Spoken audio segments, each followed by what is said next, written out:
you think it's not irresponsible for the president of the United States, the person with the biggest megaphone in pretty much in the world, to say that there is voter fraud happening in California with no evidence to actually back up what he's saying? You don't think that's irresponsible? I think there's evidence, and I don't think it's irresponsible. But what evidence do you have? Brian Tyler Cohen went on CNN to debate MAGA commentator Katie Zaharia, and things got heated fast, because Katie Zaharia did exactly what every MAGA pundit does when they sit across from someone presenting actual facts. She threw out rhetoric, changed the subject, cited anecdotes as though they were evidence of a systemic problem, and refused to answer the direct question of where the proof actually is. Brian Tyler Cohen came prepared and did not let it slide. Let's watch the full clip, and I will give you my complete thoughts on the other side. Former Homeland Security spokesperson Katie Zaharia and Brian Tyler Cohen, host of the No Lie with Brian Tyler Cohen podcast. Welcome to you both. Good to have you back with us. Katie, are Democrats cheating?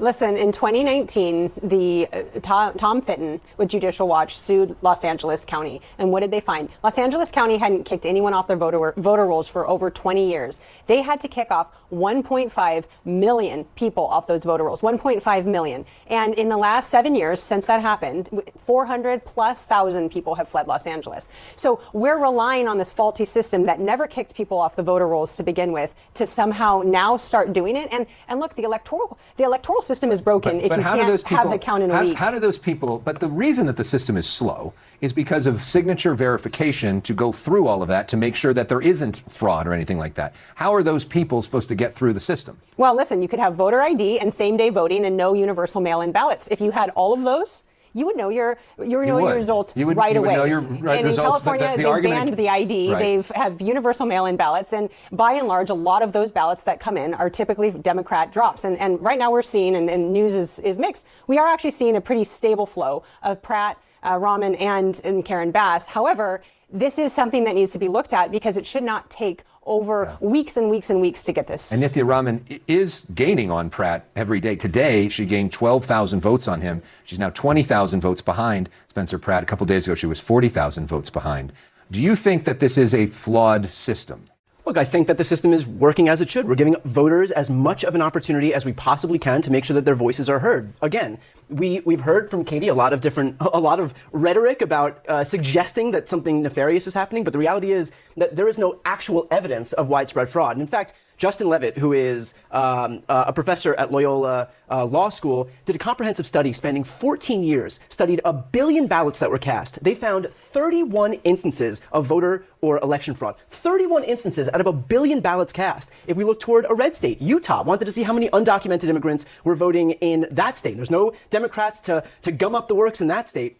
They looked at over 2 million voter registrations. They found one instance of an undocumented immigrant who was on the voter rolls. That person never even voted. So we can hear all the rhetoric in the world from Donald Trump straight on down about how Democrats are doing something nefarious, but not a single Republican can point to a single instance of widespread voter fraud in this country that would in any way change the results of these elections. Yeah, where is the evidence? Well, look, the truth has nothing to fear from investigation. So if there isn't fraud, they're not going to manufacture fraud. They're saying if there is something widespread and problematic about the fact that we don't get our vote totals for weeks and weeks and weeks, that there's no voter ID and there's universal mail-in ballots, then and there's nothing that comes up. Wonderful. If there is, and U.S. Attorney Bill O'Reilly has pointed to evidence of, he even brought it up again, where he prosecuted a woman who paid people on Skid Row, was it over at least 20 people, to go cast ballots. Now, listen, 20 people is a lot if you're looking at people spending money to go cast votes for other people, and we don't have control of our voter rolls. What Bill O'Reilly said last night when he was on live with us was that there are a few instances, but he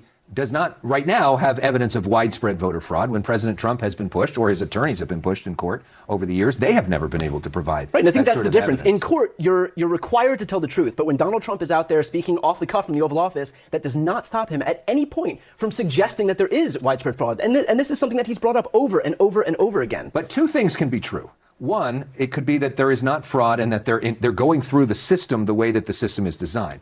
But it also could be true that the system needs some reformation. And maybe it isn't a good thing that your ballot can be postmarked on Election Day and can be received 4 days after Election Day. Maybe it isn't a good thing that you can drop off your ballot, vote by mail on the day of the election. Maybe it should be a few days before that. I mean, there are things that other states do that speed up their count. Do you think that's worth the trade-off? I think it's worth a conversation, but the reality is that it's really important not to conflate the system working as it was intended to work, which is a slow system, because we give voters as much time as humanly possible to make sure that their voices are heard. And frankly, I think that's more important than getting it done as quick as possible, because there's no difference really from having an answer yesterday versus tomorrow. I mean, the election results are going to be the election result. And I personally think it's more important to give Americans as much of an opportunity to have their voices heard in these elections as we possibly can. Do you think, Katie, that some of the president's language on this is irresponsible and creates a distrust in the system and actually hurts Republicans and may stop them from voting? I absolutely don't. I absolutely agree that this needs to be looked at. Look, I went to go vote. Looked at by who? This needs to be looked at and ensured that the system is secure. There's no other country in the world that has this electoral and election system like we have. Everybody knows day of who won, except California, United States, and particularly Los Angeles. And so what is broken with the system? Whether it should be same-day voting, whether you should have voter ID. But I don't think it's irresponsible of him. And I think putting a U.S. attorney on it, who's going to do everything by the law and look at it very closely, should say to everyone, it's the same thing with regular fraud. We want this to be blown open. We don't want to cover up fraud because it hurts people. So if there is a broken election system, if we have inactive voters on our voter rolls and somehow those ballots are being cast in their name, even though they've moved to Texas or Florida or any of the other states that people fled to, we want to know about it, and that should be a unified agreement. You don't think you think it's not irresponsible for the president of the United States, the person with the biggest megaphone in pretty much in the world, to say that there is voter fraud happening in California with no evidence to actually back up what he's saying? You don't think that's irresponsible? I think there's evidence, and I don't think it's irresponsible. But what evidence do you have? I've named some, and I'm sure you've said that voter rolls haven't been cleaned up, but that's not the same as widespread voter fraud. If you are not regulating who's going to the ballot box, you are going to inherently get unfair demographic. Look, Democrats, by and large, surge. Rahman has come up a ton in these last ballot drops. Because those are mail-in ballots, and those are disproportionately and overwhelmingly used by Democrat voters, because Donald Trump... A lot of Republicans have started... No. The reality is Donald Trump has denigrated mail-in voting, and so that's why Democrats are more likely to use it than Republicans. He reversed course, and it's a big part of why he won in 2024 is because he said vote early. I mean, he understood that this was an important... He still raises questions about mail-in ballots all the time. He just signed an executive order. He just signed an executive order trying to ban mail-in voting. And many members of the party are frustrated by that because they have said that it sometimes hurts them. Until you can pass legislation either on a federal level, which will be the Save America Act, and then you can also add in no paper ballot, or only paper ballots, same-day voting, voter ID. Yeah. And you also institute that statewide. You have city councilmen in Los Angeles trying to push for illegal aliens being able to vote in our elections. This has happened in Oakland and in San Francisco with city council meetings. And if you need to prove you are a valid citizen, that is a fundamental part of being in a sovereign country. Yeah. No other country in the world, at least a first world country, doesn't have voter ID. Again, I brought up the example where Republicans in the fully red state of Utah went over this. They found a single instance of an undocumented immigrant who was registered to vote, and that person never even cast a ballot. So this has been adjudicated. And in terms of illegal immigrants voting, that is for things like school board elections. It is illegal for them to vote in any federal elections, and certainly for president, just to put that out. Let us start with the numbers, because Tyler Cohen laid them out clearly, and they deserve to be repeated. Justin Levitt at Loyola Law School spent 14 years studying over 1 billion ballots cast in American elections. He found 31 instances of voter fraud, 31 out of 1 billion. And in Utah, a fully Republican-controlled state with no Democrats in a position to interfere with the investigation, they reviewed over 2 million voter registrations, looking specifically for undocumented immigrants on the rolls. They found one person who never even voted. That is the documented reality of voter fraud in America. It is not a systemic crisis. It is not an epidemic. It is statistically so rare that it has essentially no impact on any election outcome anywhere in this country. And yet Donald Trump stood up with the biggest media platform on the planet and told the American people that elections in California are rigged. No evidence. No court filing, no specific allegation backed by documentation. Just a statement made to millions of people designed to make them doubt the legitimacy of their own democratic system. And when Tyler Cohen asked Katie Zaharia directly whether that is irresponsible, she said, no, that tells you everything about where the MAGA media operations priorities actually sit. It is not about truth. It is not about election integrity. It is about manufacturing doubt at scale. Because here is what the doubt actually accomplishes. When people believe the system is rigged, some of them stop participating. Why vote if it does not count? Why show up if it is all predetermined? And in a country that already has some of the lowest voter turnout in the developed world, that cynicism translates directly into fewer votes. And fewer votes from whom? From the people who are already least likely to vote. Working people who cannot easily take time off, people in communities that have historically faced barriers to participation, people who need early voting and mail-in ballots precisely because they cannot always make it to a polling place on a Tuesday.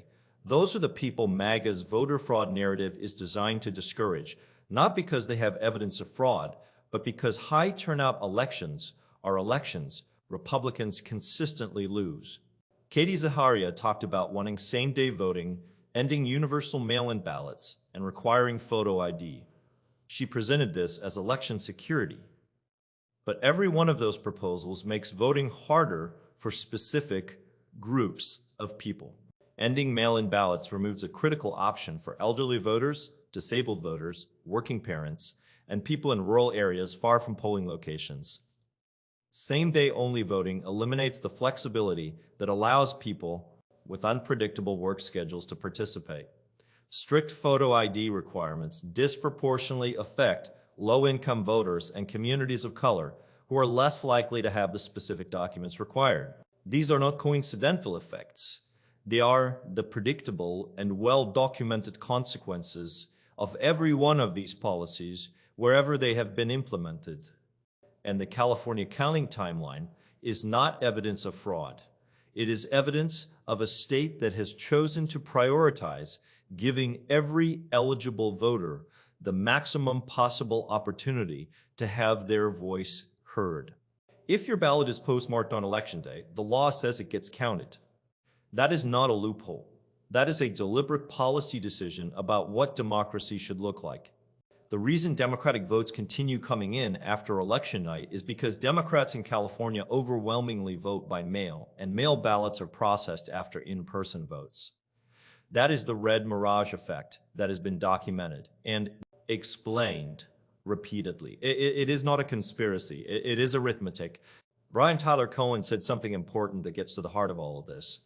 What actual difference does it make whether we know the result on election night versus 2 days later? The result is the result. The votes are the votes.